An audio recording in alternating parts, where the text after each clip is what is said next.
Hey everybody, KT with 90s Muscle here. Want to give you all a quick update on that 88 LX we had picked up a couple of weeks back. We got her in the garage, started going through her, noticed a few things.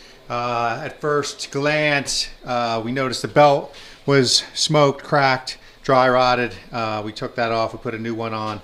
Oil leak that we had originally thought may be a rear main seal leak when we first picked up the car and looked underneath it. Once we got it pressure cleaned and took a closer look, it was just valve cover gaskets, both sides. So on a Fox body, you all know what that means, popping the upper intake, which we did. We got a new set of rubberized Velcros underneath the covers, got them torqued back down. Another thing we did was change the plugs. They were the originals, they were smoked. The cap and rotor, it was the original cap and rotor, cap and rotor both smoked. The wires, as you can see here, once we cleaned them off, they are in fact the original date stamp wires. So they're going back on the car. New cap and rotor is going back on the car. We're going to retain the originals. A closer look at that March air box I had pointed out in the other video. It's got the can't really see it from here. You kind of catch a glimpse of it in there. It's kind of dark, but there is a ram air tube hanging down inside the fender well. Other than that, everything else is pretty much too legit to quit. We do have to take a closer look at the radiator.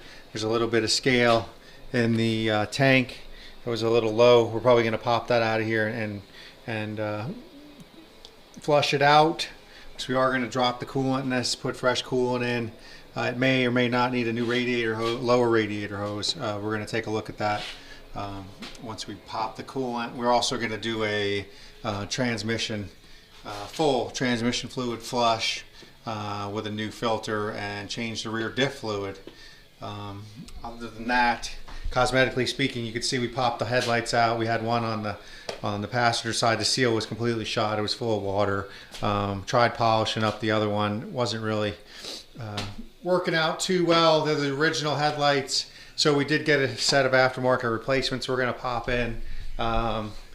Looking down the side of the car, I mean, it's pretty legit. We had someone had did the typical jack up underneath the fender here. You know, back in the day when these cars were still kind of new, folks were throwing two-post lifts, so wherever you took it in to get the oil change, they'd stick it here right under the fender and, you know, start lifting the car and realize, oh shit, instead of putting it under the subframe rail. You know, the fender was a little out of line, but it's a quick adjustment. It's back in line.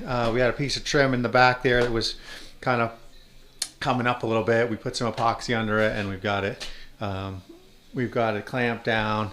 We take a look inside the car. I had popped the passenger seat out because I wanted to get to pop the top of the center console out in order to fix that ashtray door, and you got to pop the seat out, the center console out, and it's just a lot easier to dick around in there with the seat out. Also helped me clean up a soda stain or something that was underneath there. And you know, all in all, we're going to get to that after we finish the mechanicals, but it's coming along. So we'll get back to you once we get the intake on, get her back running again, and take it from there. Until next time, folks.